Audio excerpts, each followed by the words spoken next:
ميدوي ئەوش جەزیرەیەکە لەناو محیط الهادیە. ئەو کاتە لێوێنانە نیمێت خۆی سەرپەرشتی ئەو شەڕەیە کرد لێوێنانە. نیمس هەتاکو ئێستاکەیانی حاملەی طائراتی ئەمریکی USS نیمس گەورەترین حاملەی طائراتە بەناو ئەوەیە.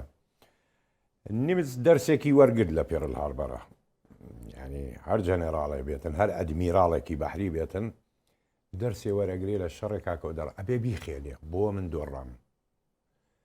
لەوێ ئەساس گرنگ ئەوە بوو کە شفرەی یابان حەلکرا، کە شفرەکە زانرا یابان چه هەنگاوێ بنیە بە تەمای چی بێت و ئاگداری، چونکە ئاگات لە ئەتیساڵاتیان هەیە لە شفرەکەیانە، واتە تۆ ئامادە ئەبی بۆ هەر شوێنێ بڕواتن.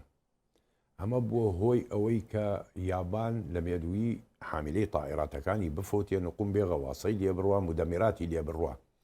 هەرچەندێ ئەمریکا زەرە لە زۆریشی کرد، چونکە ئەمریکا لە شەڕی یابانە ئەو فڕۆکەوانانەی کە هێزی ئاسمانیان تەوا کرد کولیە هەمووی ملازم بوو مانگێ بوو نەبوو تەخەڕج کرد بوو ئەیانیان نرد بۆ یابان بۆ شەڕی یابان.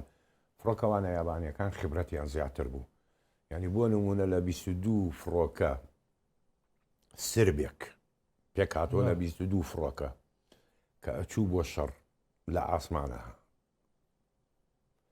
لەو 22 دوانیە گەڕایەوە، ئەویتری هەموو یەکەوتە خوارەوە لە ناوەچوو دوو فڕۆکە ئەگەڕایەوە. ئەویش نمبەر 1 نمبەر 2 قائدی سربەکە بوو دەگەڵ جێگرەکەی، ئەوانەی تر کە ملازم بوون هەمویان ئەکەوت نەخوارەوە، تەنها ئەمانەوە لەبەرەوە زەرێکی زۆری پێگەیت هەتاکو لە حاملەی طائرات، ینی کە لێدرا چونکە شفرەکەی زانی فڕۆکەکانی یابان کە کەوتو بوونە شەڕ لە بەرزیەک شەڕیانە کرد، بەڵام ئەمریکا ئەیزانی لە چۆ شەڕەکەن و لە چ مستەوایەک ئەوان لە بەرزتر شەڕیانە کرد. هەتاکو فڕۆکەوانێکی ئەمریکی لە مزەکەراتەکەی ئەڵێ زۆر سیر بوو یابانیەکان کە شەڕیانە کردوە، تەنها بەسەریان بەرز بکردایەوە ئێمەیان ببینیوە لە ئاسمان شەڕەکە گۆڕە.